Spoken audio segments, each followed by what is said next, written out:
UAPs, unidentified anomalous phenomena. Are they extraterrestrial, interdimensional, time travelers in origin, or are they simply a result of top-secret military black projects, false flag alien invasion psyop, drones, or other human-made aircraft? Join UFO historian Don Ecker, MUFON State Director for New York Chris DePerno, retired veteran pilot Commander Cobra, and well-esteemed host and researcher Martin Willis as they discuss the latest news and topics regarding UAPs with a no-holds-barred approach on UAP Crossfire.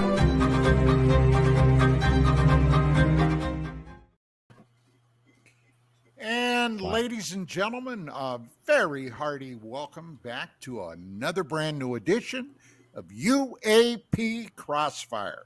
And tonight, joining us as per usual, in the upper left-hand corner, Mr. Chris DePerno, the MUFON State Director for New York. In the center, excellent, Mr. Martin Willis, who has his UFO podcast, and to his immediate, well, my immediate right, Commander Cobra, and all the good stuff he brings. Now, tonight, we have a special guest that is joining us, is promises to take this show in a number of directions. Dr. John Brandenburg, physicist and honest to Pete, no kidding, a real rocket scientist.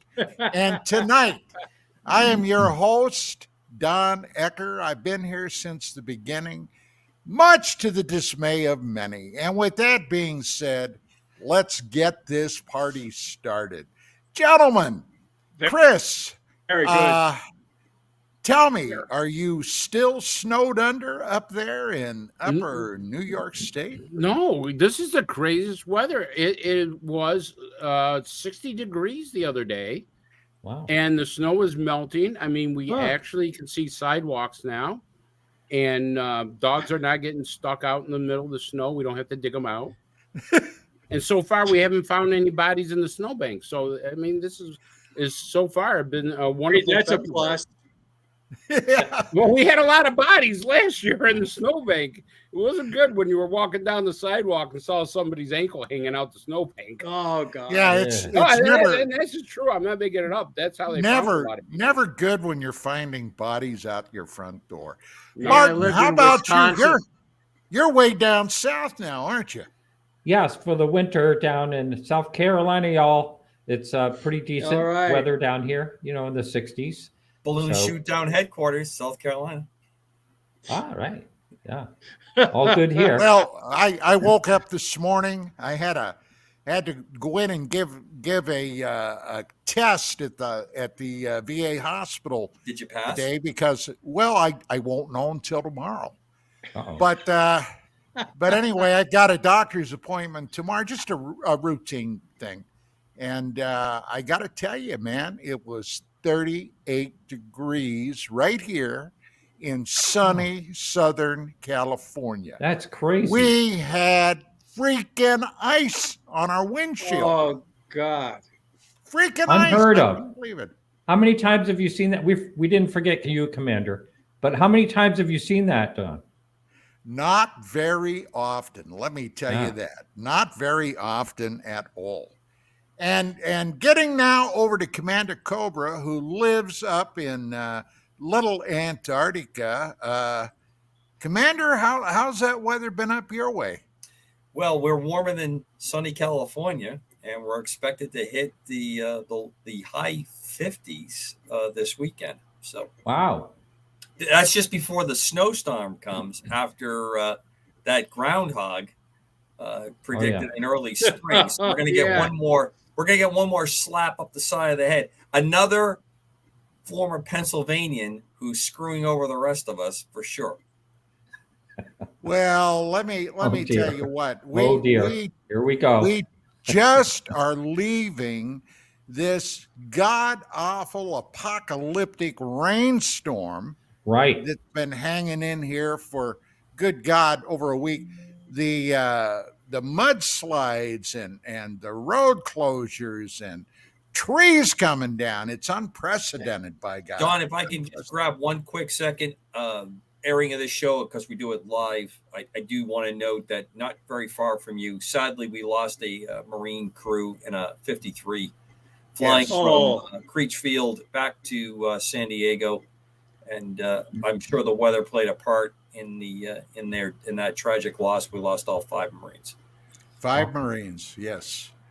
Oh, boy. Yes. That was, who else would be flying in weather like that, except the Marines? Somewhat very true. Special Forces. Special Forces. That's who would be flying in that kind of weather if they had to. And now tonight's guest, Dr. John Brandenburg. John, welcome back. A pleasure and an honor. How the heck have you been? I'm actually pretty well. I'm recovering from a cold, so you may notice the presence of Kleenex every once in a while. But it's a pleasure, always a pleasure and honor to be with you guys, especially you, Dawn. So it's great to be here. And we have a lot to talk about.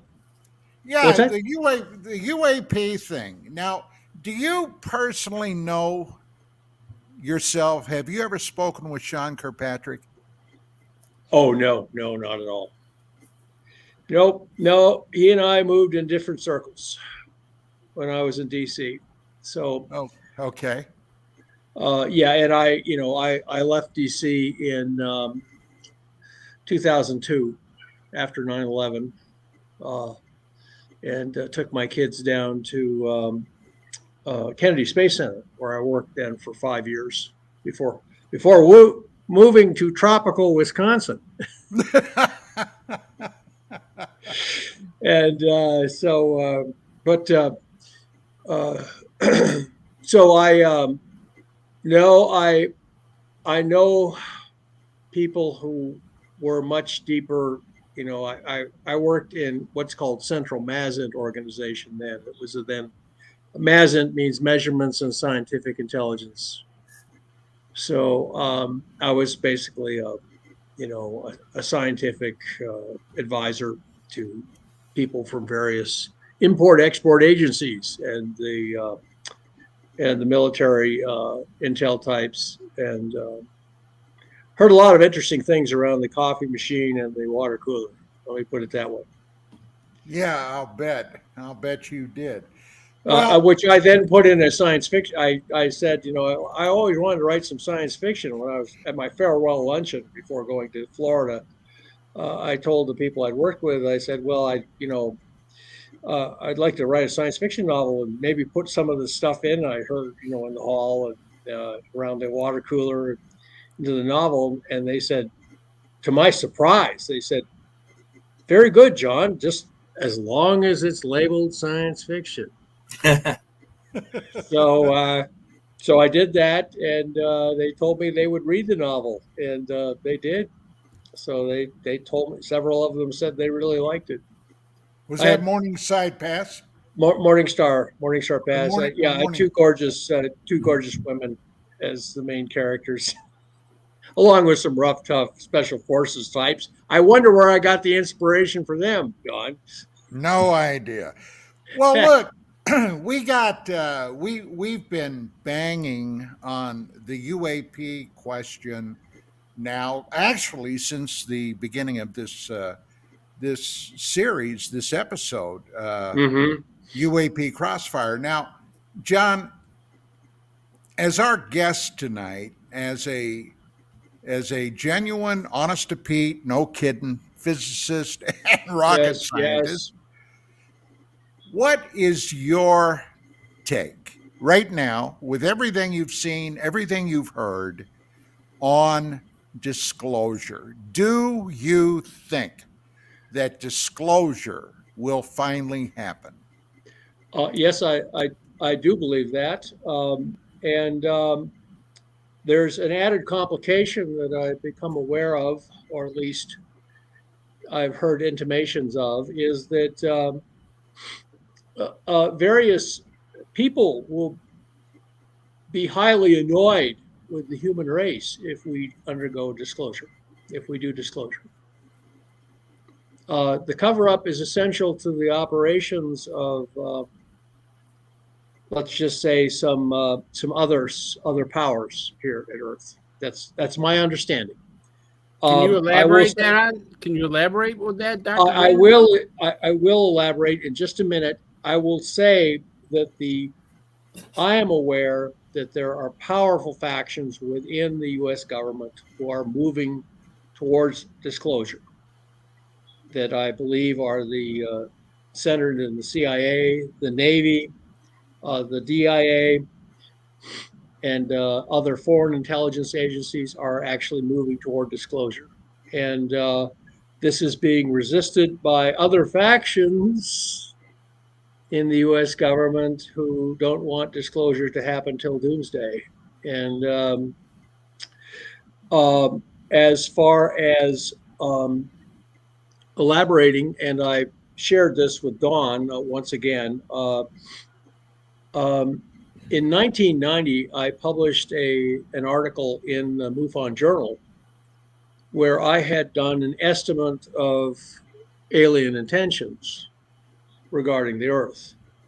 And that is, why would anybody come here from outer space, put on great displays of power to try to impress the natives, flying over Washington, D.C. in 1952, investigating showing great interest in our nuclear weapons stockpile, beginning at Roswell, where all our then present nuclear weapons were stored, and then doing hybridization with abductions and hybridization with people, with human beings. And I concluded that the hybridization was aimed to create a hybrid species that could then populate the Earth because it would have the human immune system on board so that it could colonize the Earth. So I published that in 1990. I just sent Don a copy of that article. I can certainly make it available to anybody. And so I then interpreted the behavior of the group most principally reported to be involved in the abduction operations and hybridization what are called the Greys, or there's different terminologies for them, but the little short gray guys with big head, they look like their heads are big. Actually, their heads are about the same size as ours, but their bodies are scrawny and they're short, so they look really brainy. But the fact that there is a cover up by the government helps them to carry out this intention. Now, I shared this. I got a lot of very positive feedback, including from people who I know were within the UFO cover up that I had run into in Washington, D.C. when I worked in there. And they said it was the first thing they'd read about ufology that made any sense. And in particular, Hal Puthoff reported that he was very alarmed by this hypothesis and was going to make sure that everyone he worked with was aware of it. I was also intensely criticized by members of the UFO community who I described them as the rainbows and unicorns crowd, who couldn't believe the Space Brothers would ever have a hostile thought towards the human race. But anyway, so I believe that at least one group is intent on taking this planet for their own genetic offspring. The only thing that will survive of humanity is an immune system that's been transplanted into primarily the gray physiology, and this, unfortunately, the cover-up aids this operation because it allows them to, unmolested by the military or anybody else, carry out these abductions and also all animal mutilations, which are just that's the standard horse head in the bed from Godfather. That's terrorization.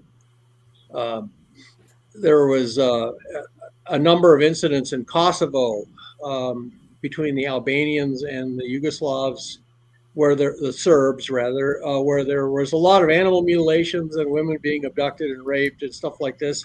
But it had nothing to do with aliens from outer space. No, it was the Serbs and the Kosovos trading acts of terror and intimidation. They would basically pin a note to the mutilated animal saying, "You're next," you know. And now, one reason that disclosure may be being held up is because the U.S. government is afraid that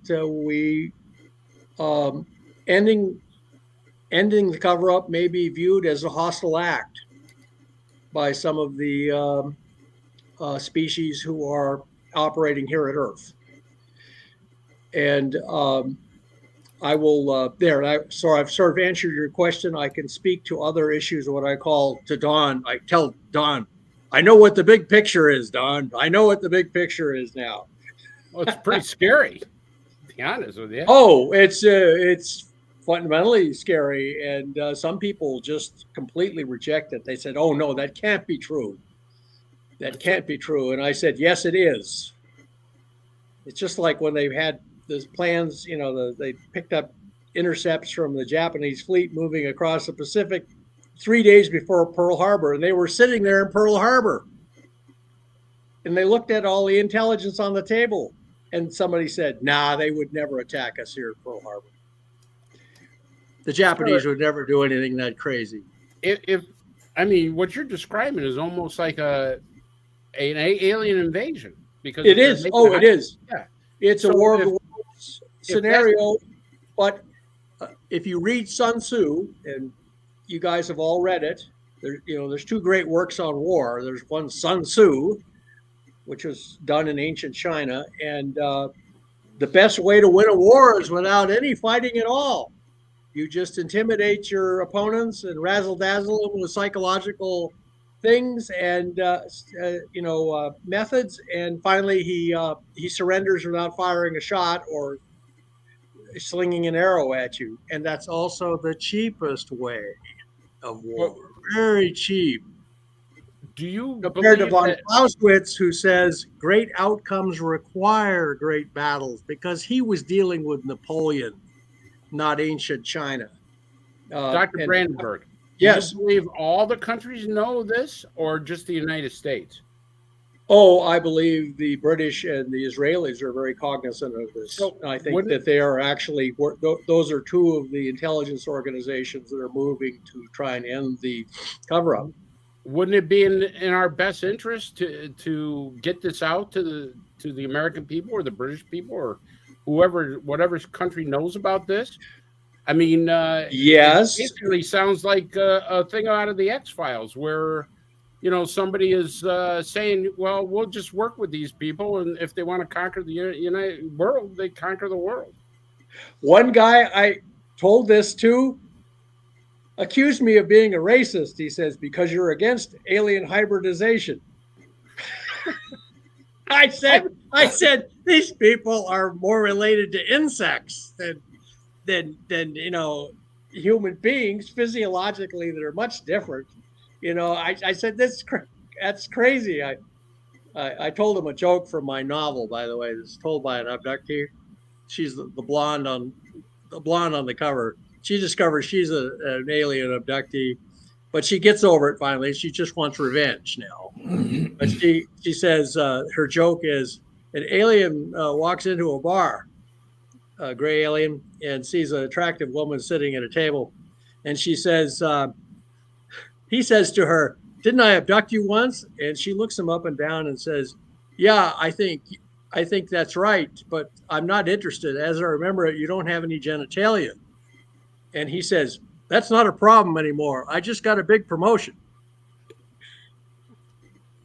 Because of social insects, only the very upper crust, the drones and the queen. Intergalactic humor, no doubt. Intergalactic humor. I'm sorry. It's for a very sophisticated.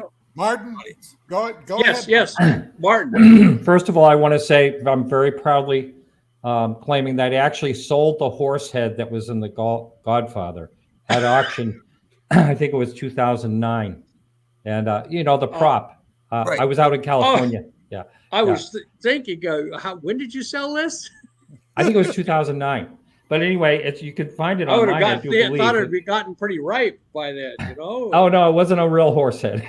Oh, it wasn't real. It was a fake horse head, yeah, but it looked real. But anyway, addressing the immune system.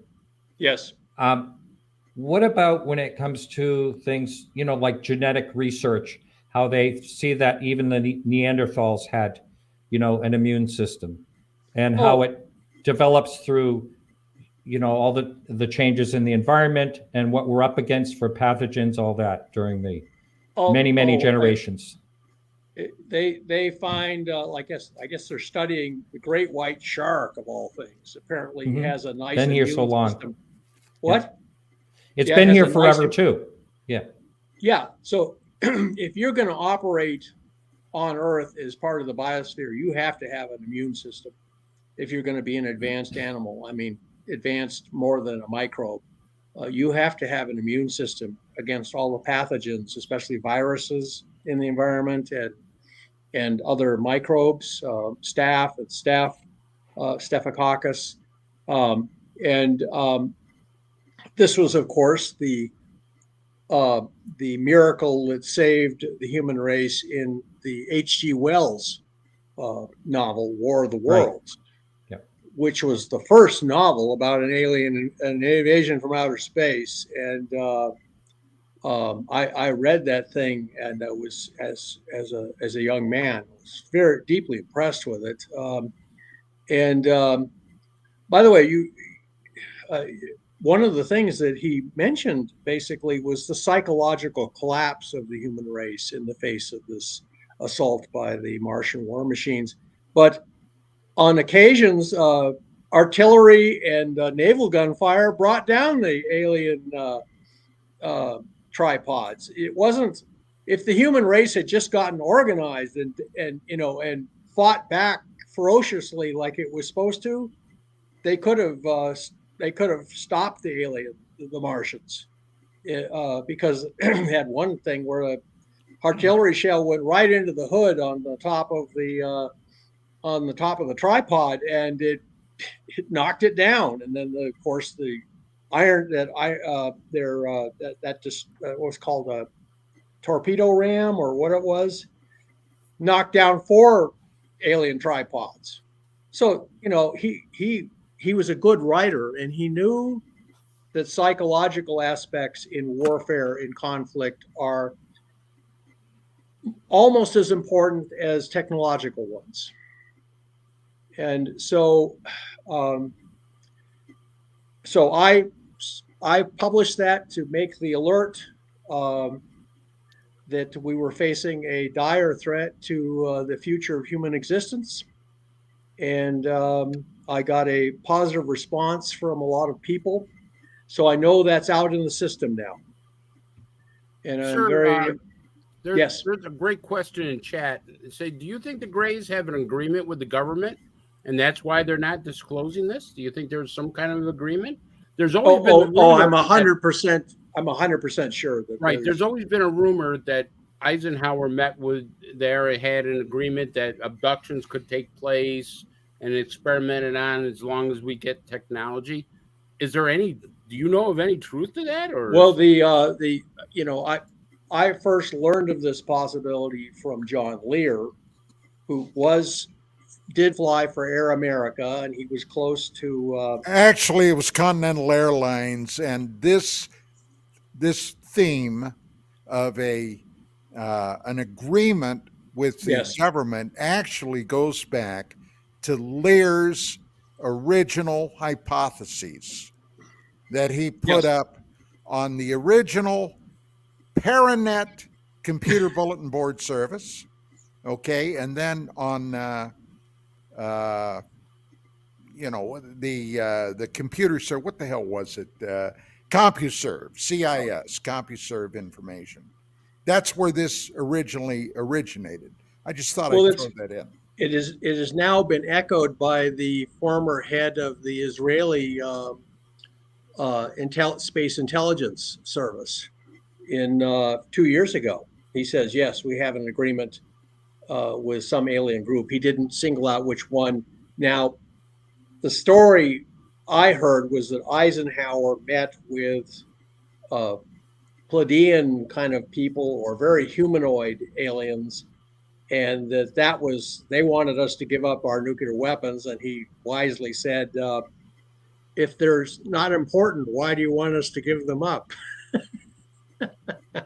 So, and I'm smiling as I tell you all of this because I'm half Viking and I'm also part Irish. So the prospect of the human race having a fighting chance, now that we understand the situation, doesn't bother me in the least. I grew up in a rough town. I didn't have the same kind of experiences that Don Ecker here has, but you notice he's not running out of the room screaming, hearing about this, that we could be in for some serious trouble. But the human race is used to wars. And about to enter a new one. What? Well, we're about to enter a new one. Well, I was telling Don, Don pointed out that the whole planet seems to be gripped with this nameless anxiety, and I think it's because of disclosure, and that's put us in a very bad mood. And we could, but remember when the Foo Fighters arrived? They arrived in mass in the middle of World War II. And can you imagine them approaching a planet thinking that maybe they could accomplish a peaceful takeover, which is the cheapest way of war, and watching, the Russian front and the front in Normandy, and watching all of that, and thinking, oh well, we better wait till things calm down, and then and they did. They waited till things calmed down and tried to intimidate Eisenhower and Truman. I mean, flying a bunch of UFOs over the U.S. Capitol in 1952 after Roswell, that's just straight geopolitical intimidation. The Russians used to fly jet fighters over Berlin all the time to create sonic booms and rattle everyone's windows just to display power. And this was, so my analysis of this, and people say the military would have done me good, but I've worked in defense my entire career. Get that, would you? So I'm just, so anyway, Funny. I'll shut up now and let you guys respond.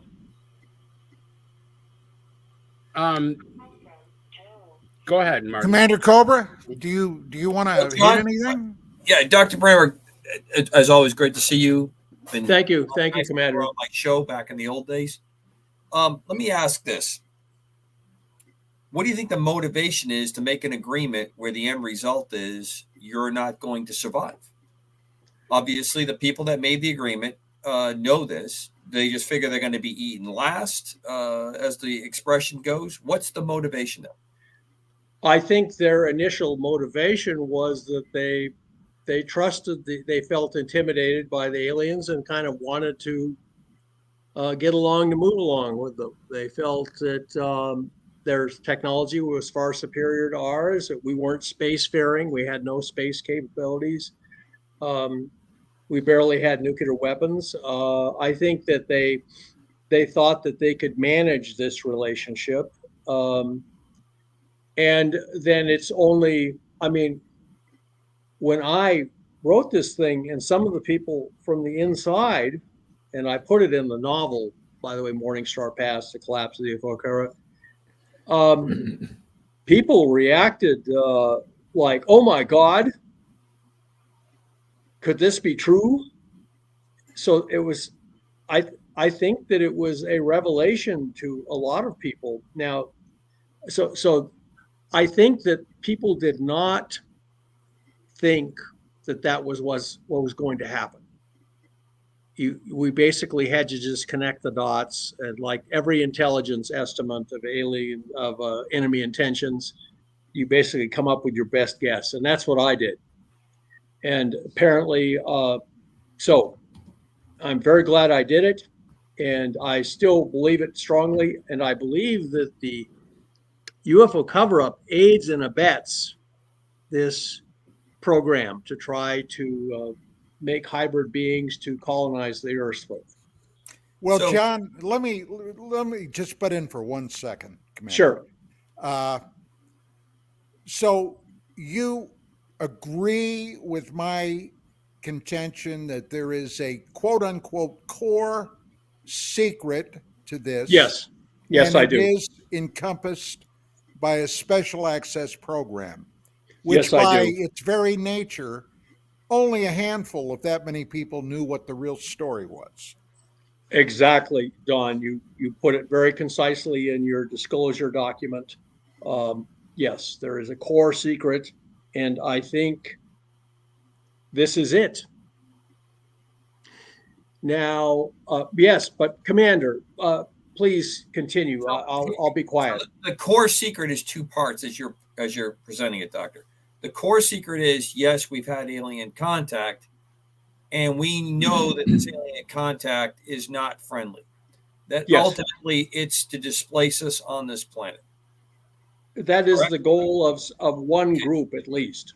Now, would you agree with me that that is what is driving a lot of the various infighting to release this secret? And the reason I say that is the folks that would sign up for this deal and try to extend it, to try to make this as slow as possible, are dying, generationally are slipping away. And now you find out that there's quite a debt on the family farm, and you're trying to figure out, how do I pay that debt off? How do I get that mortgage redone so that I have a chance to till the land, so to speak? Is that Right. what we're up against? Is this what the infighting is against? I think I'm not sure. Unfortunately, in the UFO cover-up realm, it's like Wall Street. Those who know don't say, and those who say don't know. I'm working with just partial knowledge Sure. and reports. I've just connected a bunch of dots. I told one audience, I said, when your head is a hammer, everything looks like a nail. But I went through the Cold War and the War on Terror, and I was in Washington, D.C. in 9/11, and I know that enormous mistakes and miscalculations by this government occur. So I know that. I know we are capable of just absolutely gross miscalculations. And I think that is what has happened here. And so, Commander, I would say that I don't understand the motivations for why they would want to continue disclosure. However, I'll give you one hint. It was the same fellow who accused me of being racist because I was opposing the little short gray guys making hybrids of the human race. I said, well, that they could view disclosure as a hostile act and have threatened the little group of unelected officials with war if we end the UFO cover-up. And he said we shouldn't end the cover-up. And I said, if we end the cover-up, we have a fighting chance. And he didn't like that. He was a pacifist. And he also said, and I pointed out to him, I said, if we end the cover-up, it is the aliens' choice to have a war. We can't retreat 20 light years from them. It is their option. If they want to leave, they can leave and this whole crisis will end. But if they stay, we'll have to fight it. Okay, last point I want to make, and well understood as you put it. Two parts. Part one is, what's the reckoning for the rest of the human race when we find out that part of the human race has entered into such a bargain? What kind of anger reckoning? And I'm part Irish as well, and I can tell you what good, you're part Irish. So that's part one, and part two is a little bit more, I think, almost hopeful in a very dark way. What I mean by it is, it seems to me that we have the means to fight back in a significant way that would make this not a worthwhile enterprise for our would-be conquerors. Your thoughts on That's right. Let's see. Okay, so I'll try and answer The first part is, what do we do to our fellow betters who've decided this is the way to go? And then part two is, it seems to me that we have a means to successfully combat our invaders. I will answer the first question. I think that if we have to give a blanket pardon to everybody who is involved in this secret program in order to get them to tell us what they know, that will be worthwhile. Leave them to heaven, as far as I'm concerned. Just give them a blanket pardon in return for full testimony. That's my suggestion. As far as us having a fighting chance, things have changed a lot since Eisenhower. We now have vast nuclear stockpiles. It's a quote from the movie Dune. It says, "He who can destroy a thing can control a thing." If the aliens try to invade and it turns into a nuclear war, the Earth will end up being a radioactive frozen wasteland. It'll be useless to them, and we'll take a lot of them with us. I don't care what your spacecraft is made out of. If it gets hit with a tactical nuclear weapon on the end of a Sidewinder, it's dead. But here's the thing, is that we've recovered a lot of technologies and reversed engineer it. We also have apparently friendly ETs out there. So here's what I think. We have a fighting chance if disclosure happens and the Greys react hostilely to that. We've therefore forced them out of their nice preferred Sun Tzu mode. They have to fight now. And they know the human race can be very ferocious. So particularly if we're cornered, but also if they could take this place with acceptable level of casualties by just an out and out war, and without it turning into an interstellar war with the surrounding powers, other powers out there, they would have done it. So I think the combination of there's a combination of factors. In fact, I believe the Earth solar system is Luxembourg. Luxembourg is it's in the Ardennes, and it's stuck between Germany, Belgium, and France. Why has Luxembourg always survived? Because anytime anyone tried to move on Luxembourg, the other two powers would combine against it, and there would be a general war. And especially if Belgium got involved, the British always had treaties with the Belgians.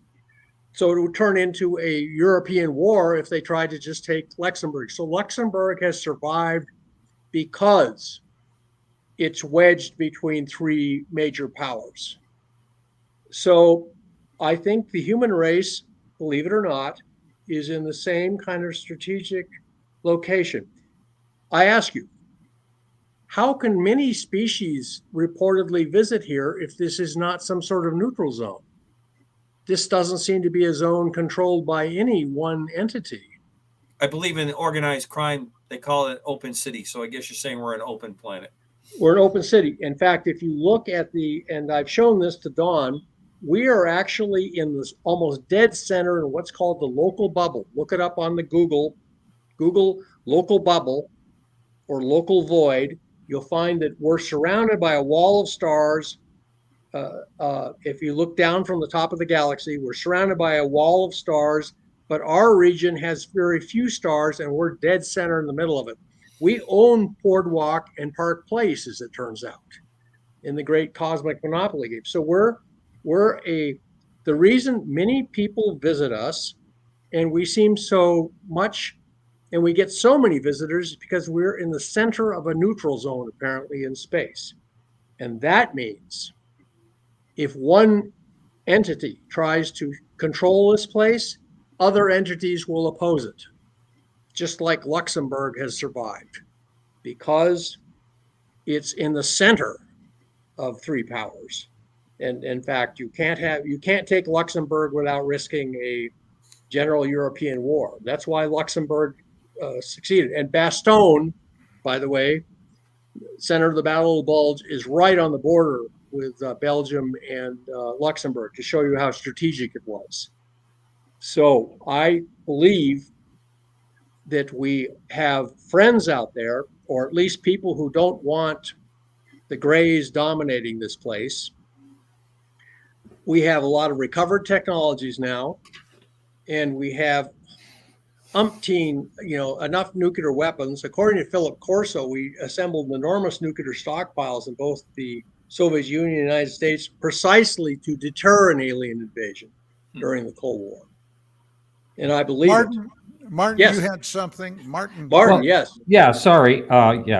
Well, a couple of things. First of all, anyone that ever talks about the Greys, they say they're very drone-like, no emotion, yes. They're just could be like the worker bees type of situation. They look like an insectoid society. And then, the other thing is, it seems to me that your theory, or whatever you want to call it, you're really pushing human thoughts, human terms on something we have no idea how they think, what their societies are like, if there are warring factions, if they're conquering factions. I mean, we're only going by human terms the way we think that a human would do, but that doesn't necessarily mean that something else can evolve elsewhere and be, thinking the same way we are, and being aggressive and warring like we are, and tribal. So I just wonder where you're coming up with all these ideas. You seem pretty assured, as if they're fact, but I just, I want to find out where you're coming up with all this. And before you do, John, before Yes. you answer, I've got to make an observation here. And this is something, gentlemen, that I've thought about, well, for as long as I've been involved in this research. If you take a look back through all of known human history, the explorers, the people that have gone out searching for new lands, new markets. I mean, much of it was developed because of commerce. But if you go out and you look at who those people were, my heaven, right here in the North American and Central and South America continents, the Spanish, when they came over, were exceedingly aggressive. Every exploring nation around the globe that has sent their explorers out there to find new lands, new opportunities, were aggressive. They were, to kind of coin a term, they were the red meat eaters. Now, do you really think that in the cosmos, these alleged extraterrestrials would have been any different? An aggressive species to even get out in space and go hopping star to star. I maintain they would have to be. They would have to be an aggressive species. And John, go ahead. Oh, well, actually, I would prefer, I would like Martin, or your name is spelled Martian. Yeah, that was a total glitch. I don't know how that happened. But since you're from Mars, it's a cry Martin, for attention. That's what it is. That's what exactly. I prefer that Martian that responds first. Let's call him Marvin. Marvin the Martian. Marvin I the really Martian. think what's happening here is he's trolling you just a bit, Doctor. about Mars with the Martian routine. I think that's I just wanted to see. Actually, I just wanted to see if anyone would catch it. That's really what. Honest to God, that's all it was. Yeah. Well, I'm a Mars guy, you know. Yeah. Oh, I had that in mind. Yes, I have to say. So we call that Freudian in my 2 hours of undergraduate psychology. Very good. Yeah. So did someone just point a question at me of somehow? Yes, we Okay. did. Don asked you, well, if anybody's going to go charging out in outer space, they sound like already a kind of red meat eater kind of characters, you know, to go out into space in the first place. Well, not necessarily. You know, there's a great quote from an astrophysicist, Jeffrey Bennett. He was on my show years ago, and he basically said that, you know, any society that can get through the bottleneck of technology without blowing themselves up will travel the stars. It's more about exploring. It doesn't necessarily mean exploring for whatever it is that they may need, which of course, that could be it too. You know, I mean, I'm saying it could be that they're here for red meat or, you know, other things like energy sources and things like that. But it seems like the universe is full of energy sources. I imagine they wouldn't have to come to this place in particular for that. And, you know, we are unusual in, you know, some people think that we're very rare, that we're the blue marble, but it is possible, you know, that there's up to 40 billion Earth-like planets in our galaxy alone. I agree. So, you know, I don't know if I answered your question or anything, well, but Martin, I'm going to jump on real quick with something you just said there. If we use Don's North America, South America, Central America kind of example, we had Viking explorations that were a very assertive, but not a very inflammatory group of people. They made settlements, they looked around, they harvested things that they wanted. We know that the Chinese were on the West Coast and extending pretty far down. There's pretty good proof that we had Egyptian or that part of the world explorers that had gone into parts of South and Central America.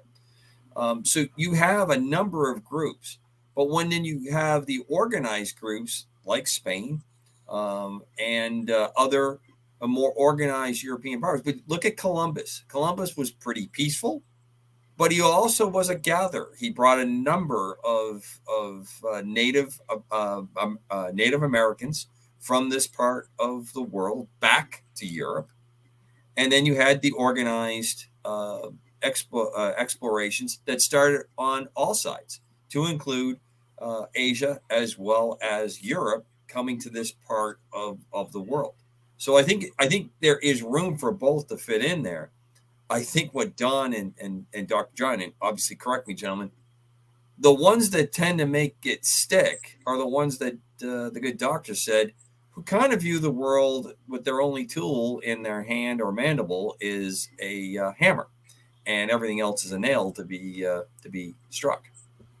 to tie that into what you said, Dr. Brandenburg, when he's talking about the explorers, you know, also there was so much disease brought in and indigenous societies wiped out. And, you know, I mean, so there's the immune thing again. You know, whenever these new societies were met, there was always diseases sometimes wiping out entire societies. If you're an advanced society, you know that. You know that you're susceptible to that. Great book, Gun, Steel, and Gunpowder, talks about why things worked out the way they did on Earth. And genetically, the interaction and what happened with germs is a very big part of it. If you're an advanced explorer coming here, you know that. I also want to point out that the Mongol invasions, you know, the first world conflict was the wars against the Mongols. I mean, the Europeans fought them, the Japanese fought them, the Chinese fought them, the Turks fought them, and they brought the Black Plague to Europe and everywhere else. Right. They killed off 1/4 of the population in Europe. and Wow. and in China, roughly the same amount. And the Mongols figured out that the Black Plague was contagious, so they would toss corpses with their catapults into the cities they were besieging, Right. so that it would Pretty spread. nice. Yeah. Hey, Genghis Khan, Yeah. here's an example of a culture that is completely non-Western, but their motivation is the same: territory, good stuff. So, Yeah. Step people Dr. and all Brandenburg, that. Dr. Brandenburg, I want to bring you back to what you said about the intelligence communities wanting to bring out disclosure. And Yes. here's what I've seen. I've seen that Tim Burchett, Congressman Tim Burchett, great guy, Yes. has publicly come out and said that the intelligence communities are trying to hide this. They're giving so much problems with Schumer having to withdraw that part of the bill. Right. And stuff. So the intelligence communities are actually fighting against that, the disclosure part, at least from what Tim Burchett has said, what other people have said as far as disclosure. And Arrow, I just watched a video, but Arrow with Kirkpatrick has explained that there's no such thing as aliens. There's no proof of it. And he really stabbed Arrow right in the heart. Now, I know that's a ridiculous statement, but this is what he said. I mean, we know better. I mean, come on. But the idea is that he literally stabbed the organization that he was head of, basically stabbed them right in the back. And, well, by the way, Chris, after we go to break, when we come back, we'll play that video that you have. The thing I want to ask Dr. Brandenburg, yes. What side is the good side? What side is the non-disclosure side? Who's fighting with who? Well, we're not dealing with a bunch of Boy Scouts on either side, really. And my belief is, in fact, the one of the other factions that wants disclosure is the big aerospace defense, the military industrial complex. They see the chance for a space military buildup with trillions of dollars changing hands. But at the same time, if it's necessary, it's necessary. We have to become a honey badger in the universe, I believe, to survive. I'm sorry. And I mean, look at, and Martin, to go back to how can we interpret other cultures who have completely different ways of thinking and stuff like this? Well, look at soldier ants. They wage organized warfare, especially against termites. The termites have soldier termites, and the ants have soldier ants, and they engage in wars of survival and mutually assured destruction. And so, armed organized conflict is not unique to the human race. I mean, people watch Jane Goodall, bless her heart, went to Africa, and she had these nice grants from the National Geographic Society, and she started studying the chimps.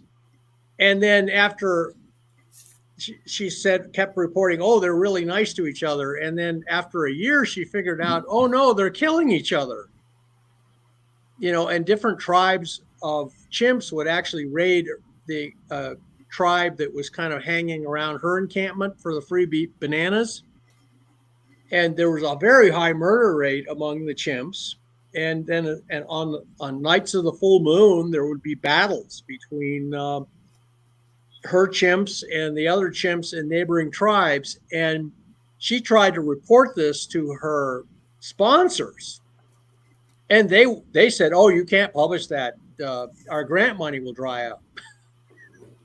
Well, I know we're getting ready to go on break. I don't know if we have any time left.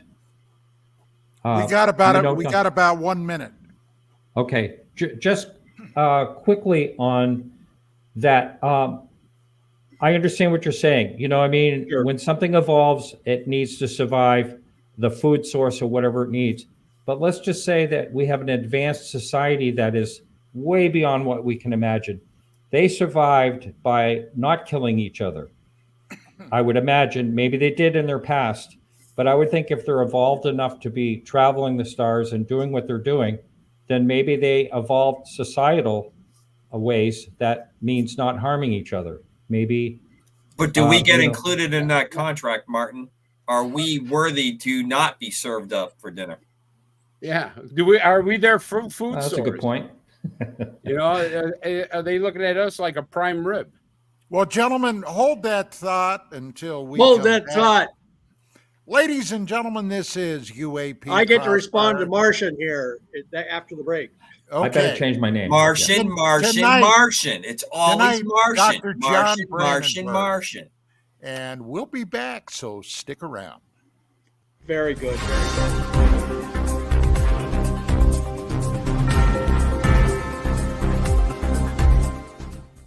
During my divorce, I told my lawyer, he said, he's never seen anybody use such unconventional tactics in a divorce. And I realized, Sun Tzu, never do what your enemy expects. And so I started advising him from Sun Tzu, and the poor thing. Anyway, I ended up having to get custody of both kids from her and raise them myself. So, but that's John, TMI, buddy, TMI. TMI. What's Too that? much information. information. Too much. I'm sorry. Sorry. Okay. Yeah, too much information. Yeah, I've been around. That's okay. the block We like you. So yeah. Okay, now Mr. Martian. No, read that again, would you? Yeah. Oh, okay, it's Martin. Yeah. Hey, doesn't make any difference. It's still Okay. Mars there. And, You know what they you say, know, Martin? The internet, my friend, is It's forever. It's forever. It's true. Yeah. Now, I am full of the joy of battle because I see how we can win this thing. I wrote a trilogy of novels about the collapse of the UFO cover-up, the UFO war, and finally the big final battles up on the moon and near the moon, where it instead of nice Sun Tzu without a shot being fired, oh no, the Greys get in a knockdown, drag out with the human race. And here's the analogy I use, by the way. The American colonies, when the revolution started, they knew from the French and Indian Wars that the British Army could be defeated. They had seen it happen. They also knew that it took 2 weeks to sail from Virginia to Britain, but it took 2 months to sail from Britain to Virginia. And you lose half your troops and most of your horses on the way over, and half of your supplies would spoil. They knew also that Great Britain had a lot of enemies. It wasn't just them. So they thought if we make this war last long enough, the Brits will not be able to support logistically across the Atlantic the size of an army they need to conquer this place. And they also knew the British could be defeated. They'd seen British armies routed in the wilderness. And they also knew that they hung on long enough, this would turn into a world war. And that's exactly what happened. By the time the Revolutionary War ended, Britain was at war with Spain, the Netherlands, and the French. They were having battles all over the ocean. They were broke. They were broke too. Oh my God. And the British populace started rebelling, and the Parliament, which had been formerly the bunch of the King's toadies, revolted. And like when they lost their second army at Yorktown, Lord North, who'd been the prime minister, said, he exclaimed, "Oh my God, it's over. We've lost 2 armies." Yep. So yeah, they lost Burgoyne's army and Cornwallis's army. And I'd like to flip the coin on what Martin said. You know, Martin, I have to say that, you know, you would think that advanced civilizations would come to more better terms of being peace, but that's not always the case from what Dr. Brandenburg has written, because there may be warlike or hostile entities out there, because from what you've written about Mars, Dr. Brandenburg, Yes. there were 2 nuclear airbursts. Am I yes, correct there on that? were. Yes, And that yes, you are right. Correct. there's a good possibility, because of the way it was done, from what you wrote, that it was somebody else that probably nuked Mars and destroyed the planet. These were airbursts, apparently by hydrogen bombs as big as the Empire State Building, dropped from space. There's no reason anybody would launch them into space to have them fall down. You just set them off on the ground. If you wanted to destroy yourself, no, they were destroyed by somebody else. And whoever destroyed the people on Mars wanted to make sure that Mars could never recover. Now, wasn't Mars a thriving planet at one time, sir? Yes, they had it was an oxygen, Earth-like planet with They an had ocean. water.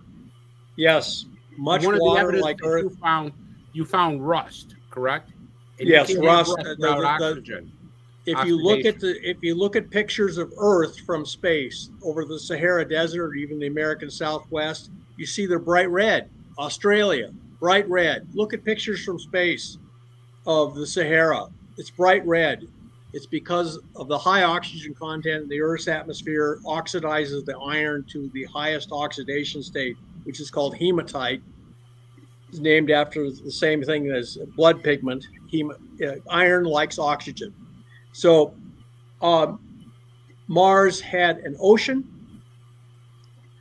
and it also had, and if you look on Wikipedia under Mars ocean theory, I'm reference number 1. I discovered that ocean. And you know why NASA never gives me credit? Why is that, sir? Because I started talking about Cydonia and the face on Mars and the dead civilization there. And they say, well, if we mention Brandenburg in the same, which, you know, the Mars ocean is now considered a reality, the past Mars ocean. Look it up on Wikipedia. Mars ocean theory, I'm reference number 1. I presented the first paper in 1986 at a conference in DC to 1,000 Mars scientists. They never give me any credit because Mars research is a business, my friends. It's not a science. It's a business. So I got a few, if the others don't mind, I got a few pictures here. Could you explain to the listeners about these pictures? Sure. So this one here, you show, from what I understand, these are yours. You show where these 2 nuclear explosions are. Can you explain this?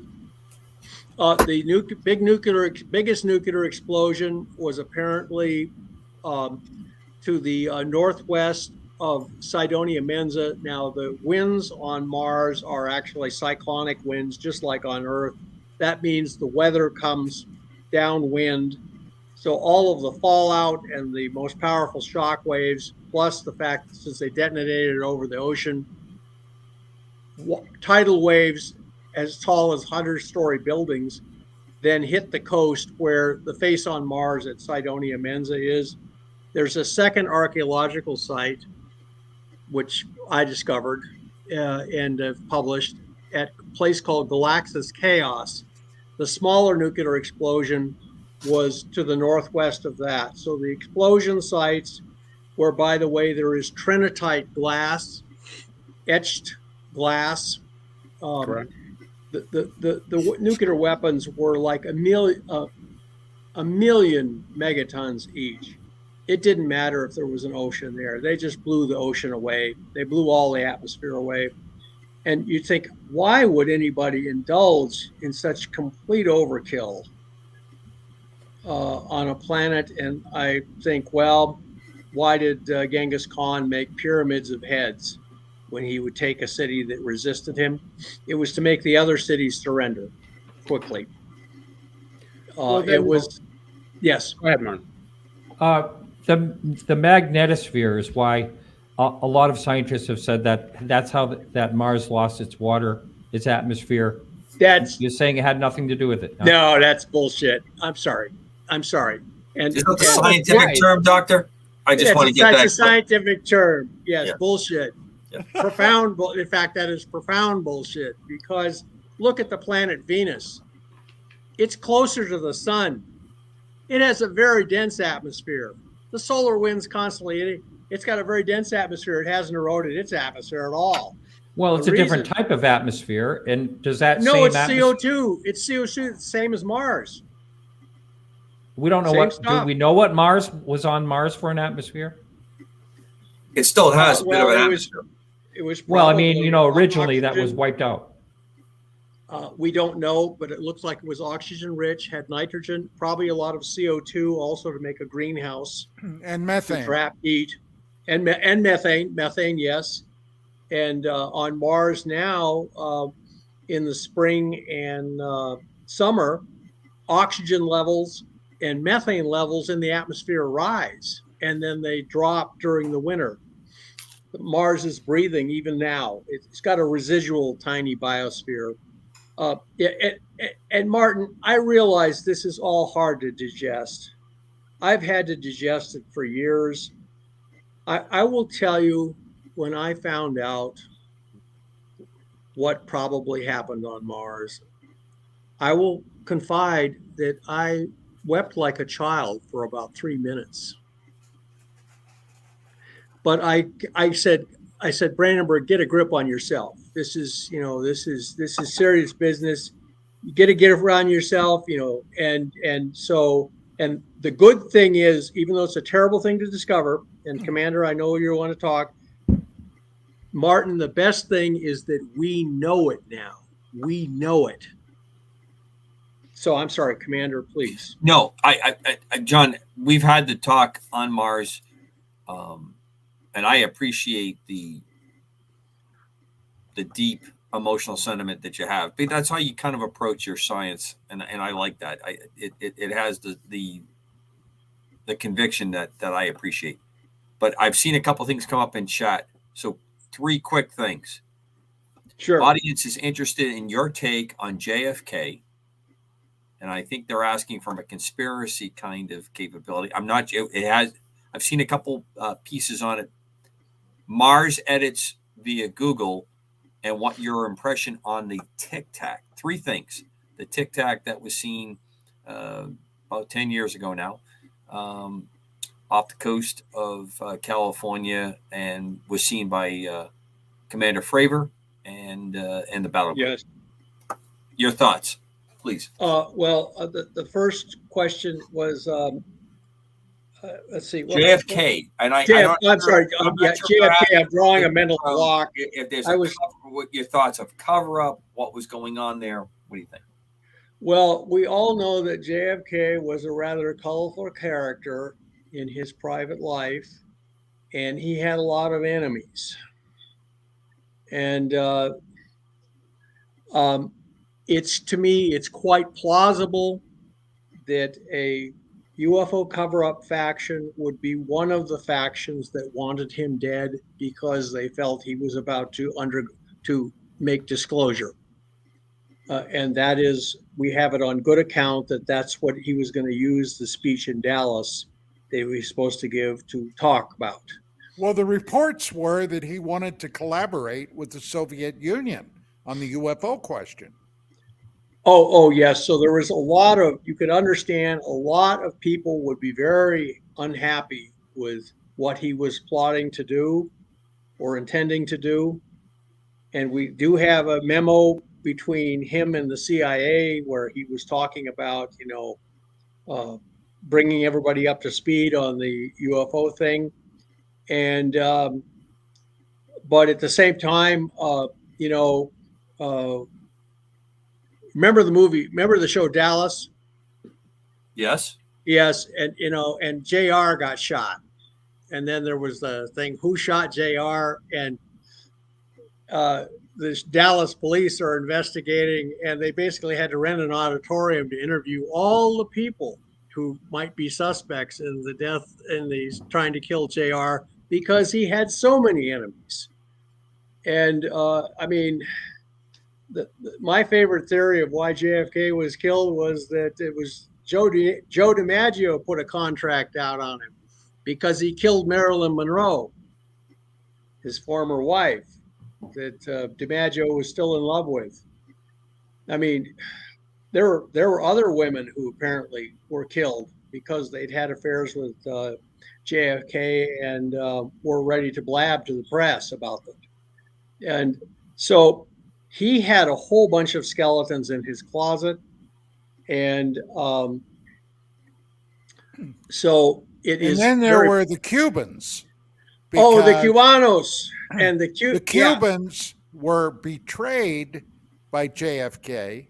Yes, they were. Because they had purchased some surplus B-26 bombers from the Army Air Force. Well, then it was the Air Force. Yes. To bomb Cuba. And JFK wouldn't let them take off. And the Bay of Pigs turned into a fiasco. I mean, it was, you say this government is not capable of incredible clusterfucks. I mean, pardon me. Pardon me for lapsing into scientific jargon here. Hey, I've worked with the Department of Defense and the intel agencies for a long time. And we never ever say that word. We never use the F word. Never. Well, anyway, Martin, I can still see you're displeased. No, I know this is all he looks like that all the time. I do. I'm always displeased. Because you called him out on the Martian thing. So he's going to be like that for the rest of the evening. He's always Yeah, that's right. So let me ask you this, if I may. Are you I have heard about this nuclear weapon thing on Mars in the past, and I wondered, did it start with you? Were you the one that originated that theory? Yes. Yeah. He discovered. So. And so, and what type of strong evidence do you have that happened? Well, I was working. I spent 9.5 years at nuclear weapons labs, and at Livermore, where I did my graduate work, and then I was at Sandia Labs in Albuquerque, and I was investigating the Mars phase. We'd gone through two nuclear crises when I was at the labs. Both of them were kind of classified, but we all knew that we were getting very close to a nuclear war. And morale just collapsed at Sandia when first the nuclear winter thing came out, and then we had a crisis called Able Archer 83. You can look it up on Wikipedia. We came as close to a nuclear war as we did during the Cuban Missile Crisis, only it was classified. Nobody knew it was happening except people like us. And we didn't even know what exactly was happening. We just knew that the military was suddenly running around. So morale had collapsed at the lab. And then I saw the stuff on Mars, and I thought, oh gosh, if we found a dead civilization on Mars, then we could cooperate and both the Russians and us could go to Mars. The Cold War would end. That's what I did it. But as I was studying Mars at Sandia Labs, I was looking at a graph of the isotopes in the Martian atmosphere. And one of the people at the lab was looking at the graph. He was looking over my shoulder. I was standing in line to Xerox it. That's what you did in those days. We couldn't download stuff. So we had to go, if you found an article you liked, you had to go Xerox it the machine. So there's this line at the Xerox machine. It's in an unclassified area of the lab. It's the light. This guy's looking over my shoulder at this Martian, the relative abundance of different isotopes in the Martian atmosphere. And Mars is different from any other major reservoir in the solar system in that two isotopes, which are balanced everywhere else on Earth, on Jupiter, in the solar wind, in moon rocks, in almost all the meteorites, where one isotope, xenon 129, is almost exactly even with xenon 132. Those are two isotopes of xenon. But on Mars, there's 2.5 times more xenon 129. And he was looking over my shoulder and he says, "Can I look at that graph?" So Dr. I said, Brandenburg, "Sure." I think we got the graph right here. Can I show it? Is that okay? Yeah, just please do. Is that it? That's it. That's Earth, and Earth is Earth is the same as everybody else in the solar system, but Mars is dramatically different in terms of the amount of xenon isotope at 129. Now, he looked at that graph, and he was actually a very kind of genial, friendly fellow. We're standing in line together, we're talking about the weather and stuff, and he says, "Oh my God, somebody nuked them." And I knew there was a group at Sandia Labs that actually analyzed the atmosphere to look for signs of covert nuclear tests by monitoring isotopes in the atmosphere. Most of them are radioactive, but apparently xenon 129 spike like that is a signature of nuclear explosions. It's what's called R process. It only occurs in two places. You can look this up on Wikipedia. R process. It only occurs in two places: supernovas, star explosions, or new hydrogen bombs. And I found in the open literature from supernovas that the xenon 129 spike occurs, where there's a lot more xenon 129 produced than, and I presented that at, by the way, at one of the recent Mars Society meetings. Nuclear explosions on Mars. You can look it up on YouTube. And so I found it in the open literature. And when I found it, by the way, I reported it to the Defense Intelligence Agency, which I knew had a Mars desk by that time.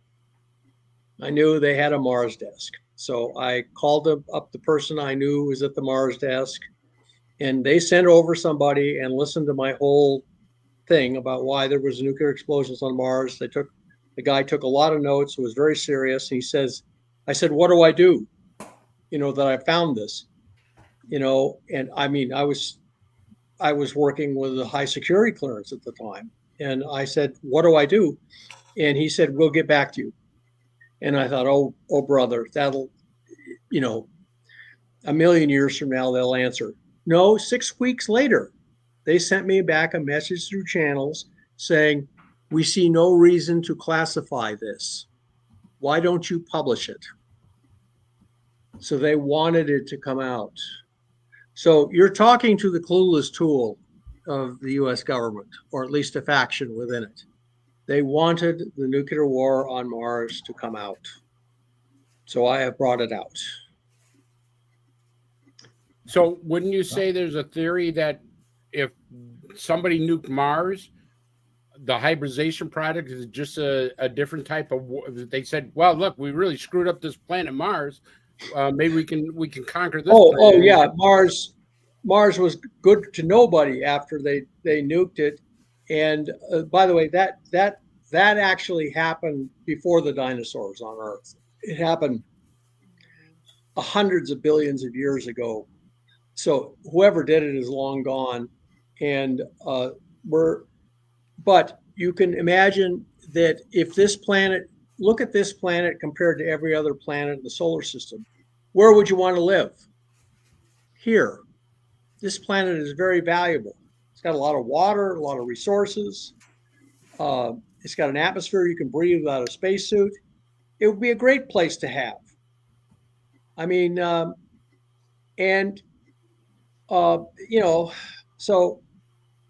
but if you tell people, okay, and this is what Corso said in his book, The Day After Roswell, he said basically the United States and the Soviet Union basically wired the house we live in with dynamite and told the bank, "You want to foreclose on this house? Be our guest. Come in and have a cup of coffee before I pull the trigger, I hit the detonator on this thing." If you have so many nuclear weapons that no one can take this place without it becoming a radioactive wasteland, then it's useless. So this is actually a deterrence against alien invasion, in the words of Corso. And I believe that that was probably true because the nuclear stockpiles had so much overkill. One person told me, he said they can make the rubble jump on every major city on Earth 10 times, 10 times. The first one reduces it to rubble, and then you make the rubble jump 10 times. They have much more nuclear weapons than they need to destroy the Earth, that it makes no sense that they would just keep making them. But they did. And so there was basically under the table agreement, apparently between the Soviet Union and the United States, that we can, as it says in Dune, who can destroy a thing can control a thing. Yeah, by the way, I chose the strategy of trying to find some natural explanation for the Xenon-129, a big natural nuclear explosion from natural nuclear reactors, which we know occurred on Earth, and that was to get it into the literature. I almost half believed it myself, but people told me, "Oh no, the xenon it doesn't produce a lot of Xenon-129. You have to have a reactor." Even a natural nuclear reactor uses moderated neutrons. The neutrons are slow. They don't produce a lot of Xenon-129. It's only rapid nuclear weapon explosions where the neutrons are very rapid, moving very rapidly at high energy, that make the Xenon-129. So, but I was able to go to conferences and present the natural nuclear reactor on Mars that went unstable and blew up. But it would have left a big crater if that had happened on Mars, and the xenon spectrum would have been wrong. And so these were air bursts, and they were what's called R process, rapid high energy neutron driven processes. And that's and so, there's a line in Star Wars. The original Star Wars movie. It's Governor Tarkin is asked, why are we going to destroy Alderaan when Princess Leia has just told us the rebel base is at Tatooine or Dantooine? And he says, "Oh, Dantooine is far too remote to be a good example. The Death Star was a terror weapon. They wanted to terrorize people, so they blew up Alderaan to set an example to other planets. And I think that's why Mars was destroyed. It caused people trouble who wanted Mars. Mars was a nice planet, and they wanted it, and the Martians wouldn't." Martin, your buddies. What was that? Oh, that's a phone alert they give in Martians coming. What? Never mind. Our conversation is I'm being sorry, monitored. no, it's the The CIA doctor's calling being me, telling me to shut the fuck up. Again, tossing around the scientific terms. I'm sorry. Pardon me. I know there's if I can speak just for a second. Please do. I know. Yeah. Well, I know there's another theory out there. I'm just reading right now of the high levels of Xenon-129 in the Martian atmosphere resulted from the decay of now extinct iodine-129 and indicate the planet underwent major differentiation and crust formation within the last 100 million years of its history. And this is something that was proposed by Professor Greenville Turner, Manchester University in the UK. 1996. When did he propose this? 1996. I'm sorry, 1996? Yeah. I'll link the article. Why would the people who are running the rovers on Mars, if there was a simple scientific explanation, natural scientific explanation for the Xenon-129 excess, they would have broadcasted it. Instead, when they landed on Mars recently with a new Mars rover and resampled all of the gases in the Martian atmosphere, including xenon, they measured the same Xenon-129 excess that was measured by the Vikings a half century ago. And they referred to the excess of the xenon 129 as a mystery. I can quote you, I can send you the article. And people 20 years ago also looked at, they revisited the issue and they said there is no, because iodine 129, and I'm sorry, I'm going to get really technical here, and not with four-letter words, but just scientific jargon. Iodine 129 has a half-life of 16 million years, and it's made in nuclear weapon explosions. And it immediately gets in your thyroid and can kill you. Okay, so that has a half-life of 16 million years ago, and it's also made in supernovas, and it decays in the xenon 129. However, there's another isotope called plutonium-244 that has an 80 million year half-life. It makes a lot of xenon 132, the balancing one. So what you see in the Earth's atmosphere was the decay of a lot of primordial iodine 129 and then a lot of primordial plutonium-244. I can provide to Dawn the scientific article where this is discussed. The plutonium-244 component is seen in the Earth's atmosphere. It produces a spectrum of xenon around 132. And it's easy to see that when Earth got its ration of radioactive isotopes, basically the theory of why the solar system formed, there was a big supernova nearby. It compressed the gas and it condensed into the solar system. Okay, that meant the gas that made up the solar system originally was full of radioactive stuff from the supernova explosion. It was a big hydrogen bomb explosion in space.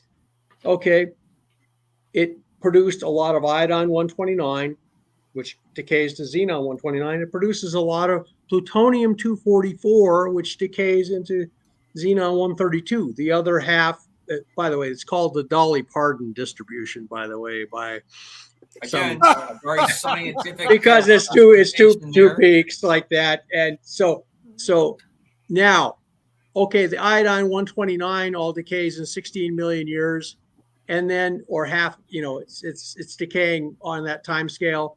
And then the plutonium-244 decays over 80 million years. So where is the result of the plutonium-244 decay on Mars? It's not there. It's not there. So, Dr. Brandenburg, do you think we have the ability to go to Mars now? The reason I asked I've actually published an article. The reason I asked that, I've been trying to. What's that? I said the reason I asked that is you invented a microwave electro-thermal plasma thruster using water. Yes, I did. That's your invention, correct? That's right. It's flying in space now, and it works. To go to another planet, am I correct on that? Yes, we can. I have a large one that runs at 75 kilowatts. I mean, the one they're running in space now uses microwave tubes from a standard microwave oven because they're very reliable and very efficient. And that's 1 kilowatt. You can run them on industrial microwaves at 75 kilowatts, and we've done it. And use water vapor as fuel. And so I have actually a model of that engine sitting in the corner of my living room as a conversation piece. And we tested it and it worked. And we can go to Mars in 90 days using the SLS that they just launched, the one that went around the moon. Mm-hmm. Ran beautifully, went by the numbers. We can go to the moon. It's a Saturn V class booster. And if we put a upper stage on it using about as much water as in a backyard swimming pool, you can boost 30 tons to Mars in 90 days. Why isn't Elon Musk or somebody not doing it? Well, Elon Musk has his own ideas surrounding. He wants to use methane to get to Mars. He's got his own plan. I tried to get him interested in this and didn't succeed. And he's got his own thing. And well, you might also ask, gee, people keep talking about life on Mars. We've landed on Mars 5 times. We landed on Mars half a century ago. We tested the soil for life, got weird results. They said weird chemistry going on in the soil. They found life. They've landed now 5 times on Mars, in the last decade. They have new advanced technologies. They can just stick into the ground and detect microbes. Have they done another life test on the Mars landers? No, they have not. Because NASA knows what they'll see. They'll see life in the Martian soil, and once you find life on Mars, life is in the stars. I'm sorry. Your government is engaged in not only a UFO cover-up, but a Mars cover-up. The Mars bone is connected to the UFO bone.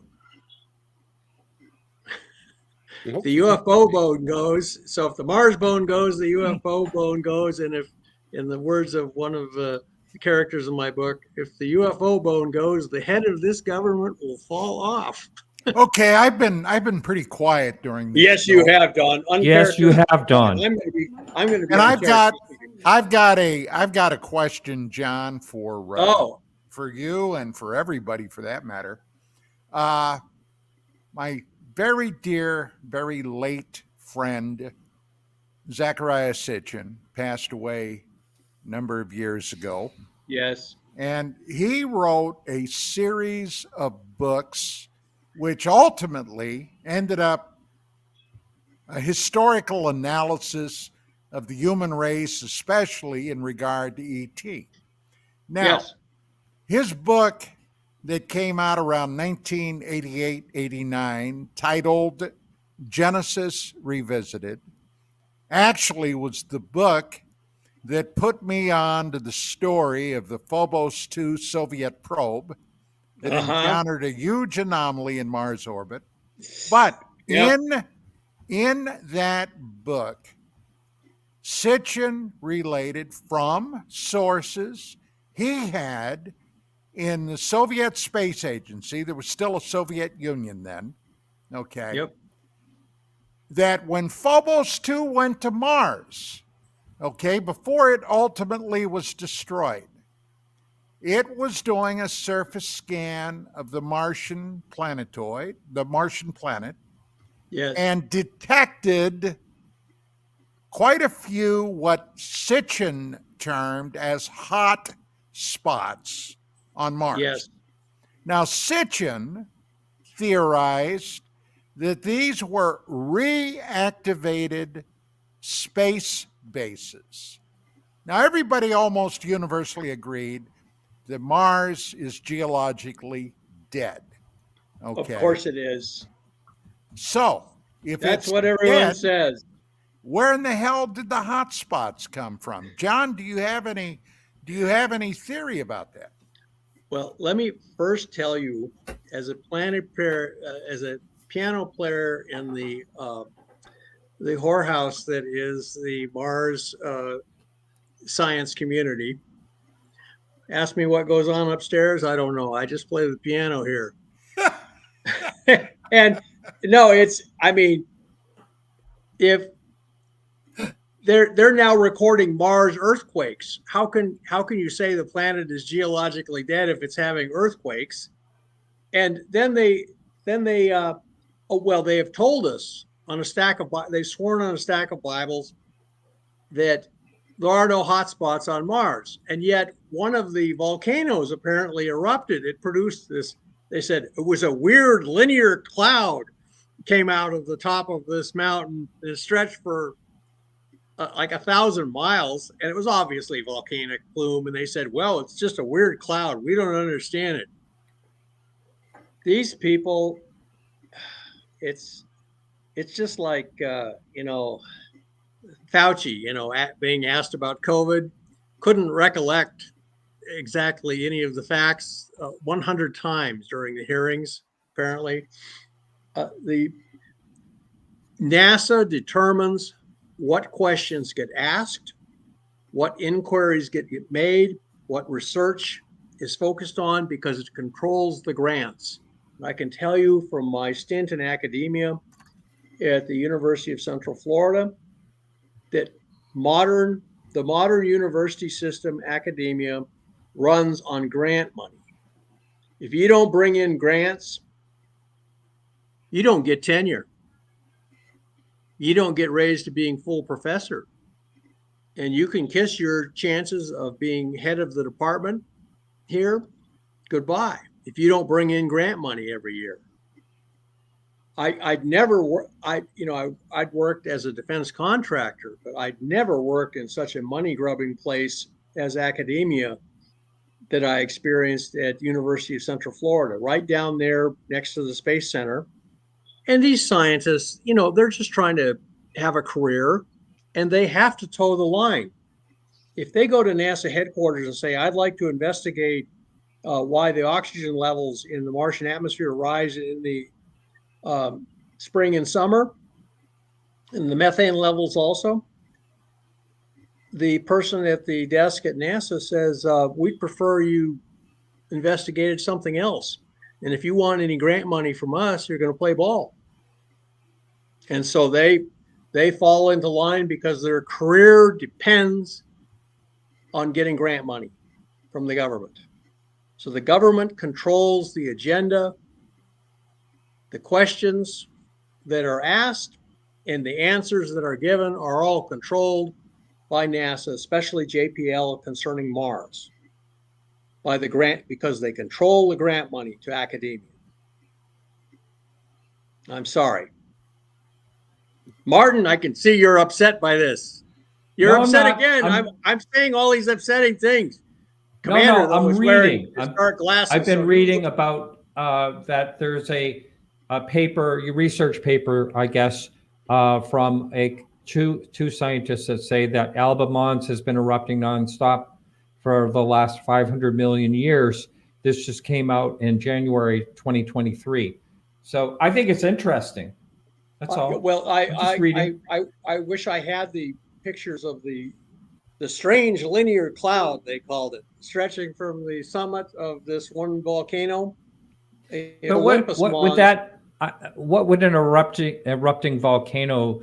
I mean, I know it's not there's no tectonic plates as far as I know on Mars, but supposedly there's rather frustrated tectonic plates. The Valles Marineris looks very similar to, at least to me, to an attempt to separate a continent on Mars, but it just couldn't do it. In Africa, there's what's called the Great Rift Valley, and it's where part of Africa is trying to secede from the rest of the continent.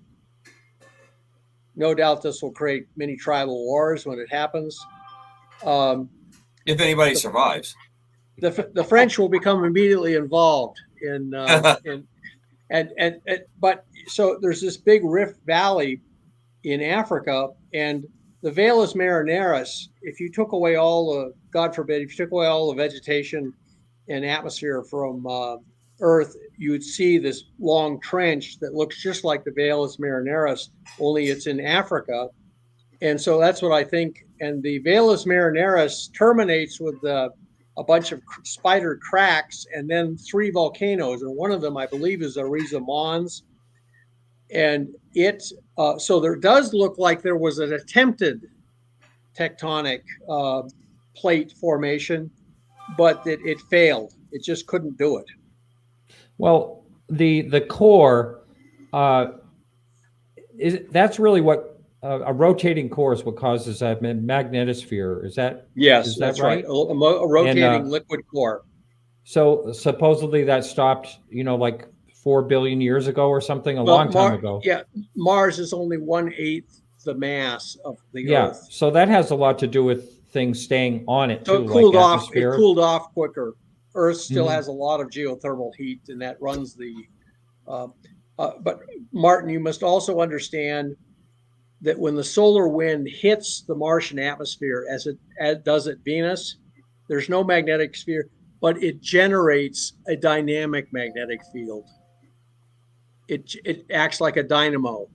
Huh? And how about that? that actually reduces the rate of Mars erosion. They found the rate at which the Mars atmosphere is eroding, it would have only eroded about 1,000th of an Earth's atmosphere over its entire history. It's very slow. And at Venus, Venus atmosphere is obviously very dense, and it's closer to the sun. You'd think it would have eroded much more quickly, but it didn't. It's because of this dynamo effect.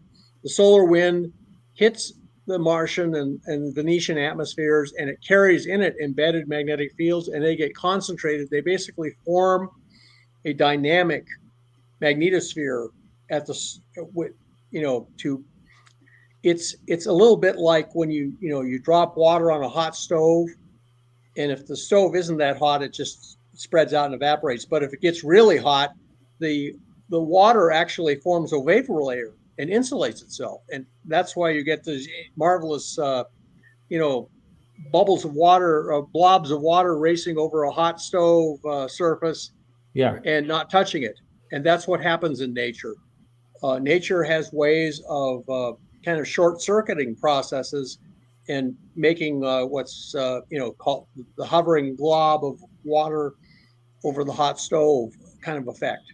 Now, using that example, Doctor, when you form a chemical process in that blob, that's what causes it to change its form, and it either succumbs to the heat, or it goes by sublimation right into a gaseous state, and causes all those things to happen. I mean, it's almost impossible to see all the possible effects that come out when you drop, but all those things are happening. So you spent a lot of time defining different elements of that process.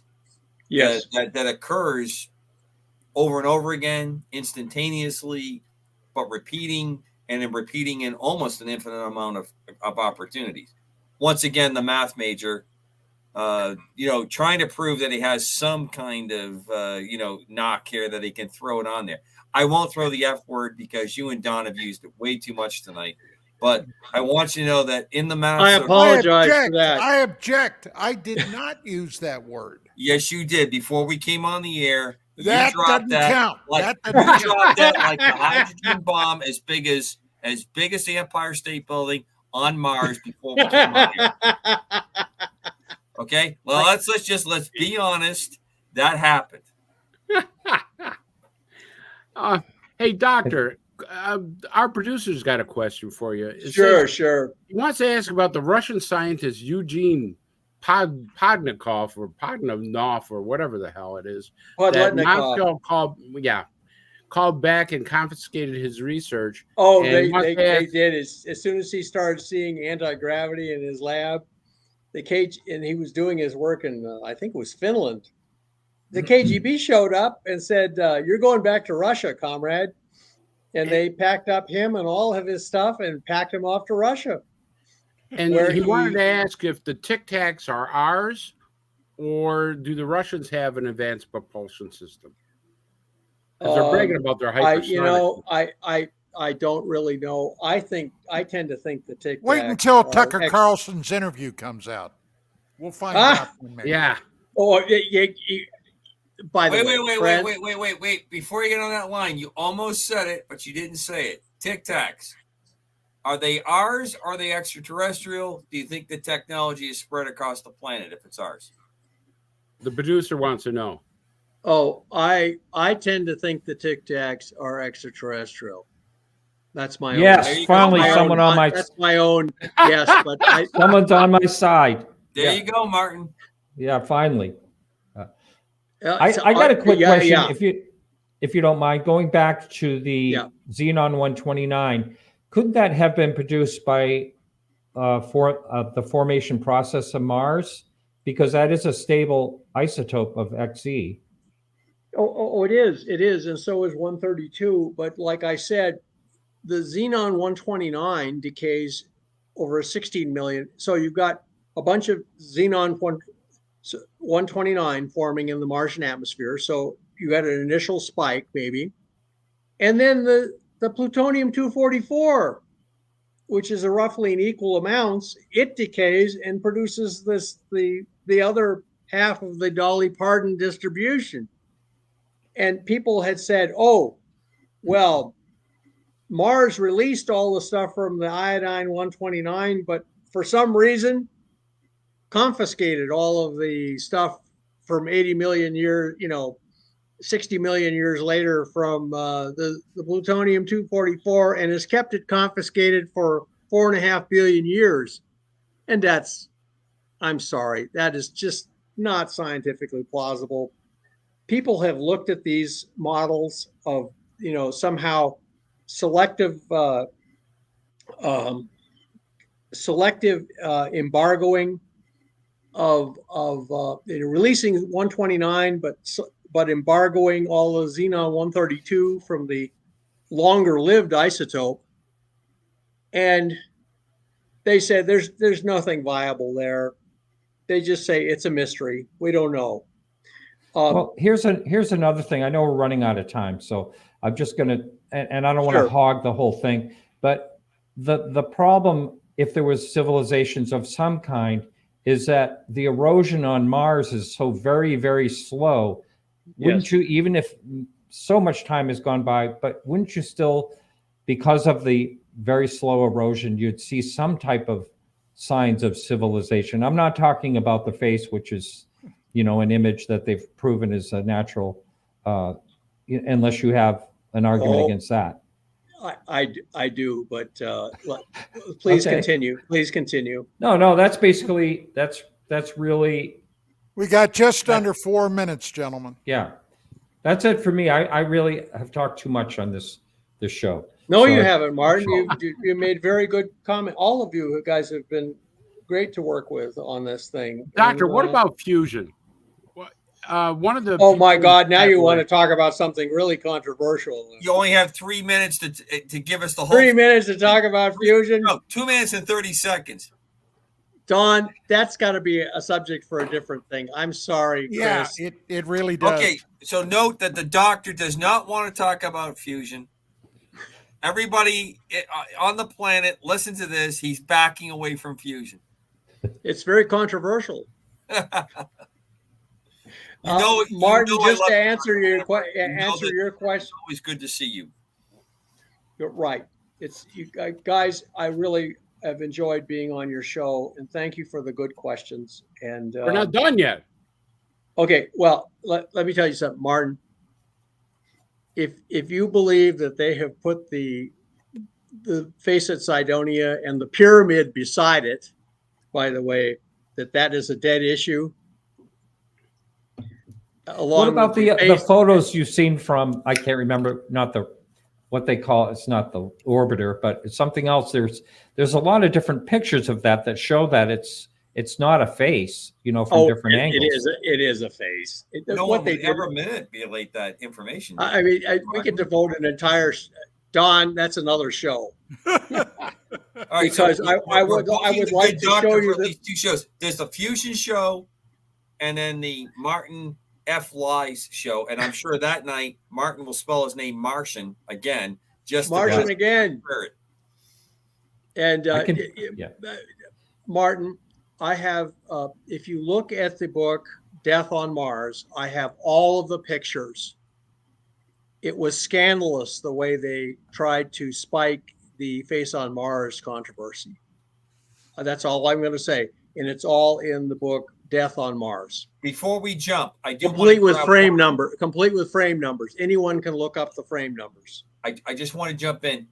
Doctor, as always, great to see you. Love being with you. Thank you, Commander. Thing. But I really have to say tonight, and as always, the folks in chat were absolutely outstanding tonight. And I really very good. Thank you. Thank you, everybody. The audience put in tonight on the chat. Yeah, thank you, everyone. Well, gentlemen, we have less than a minute now. First off, John, Dr. Brandenburg, I want to thank you. I found it a pleasure and an honor being with you guys. An exceedingly fascinating show. As always, Chris, Martin, Commander Cobra, you guys do an outstanding job. And I want to appreciate KGRA DB and our wonderful producer, Bill Skywatcher. As always, Bill carries through. And that's about it for tonight. We will be back 1 week from this evening. And let me put a shameless plug in for my show, Dark Matters Radio. I think my wife, who was the founder and publisher of UFO Magazine, has finally agreed to join me this coming Monday. So that's something to look forward to. Hey, all right, ladies and gentlemen, thank you so much. This is the sound of two hands clapping, by the way. and Good Chris will night. be back next week with a great guest. Yes. Oh yeah, Good James night. Goodall. We're gonna have James And Goodall. have a next great week. weekend. The Super Bowl this weekend. Don't forget. What's Good night. Go 49.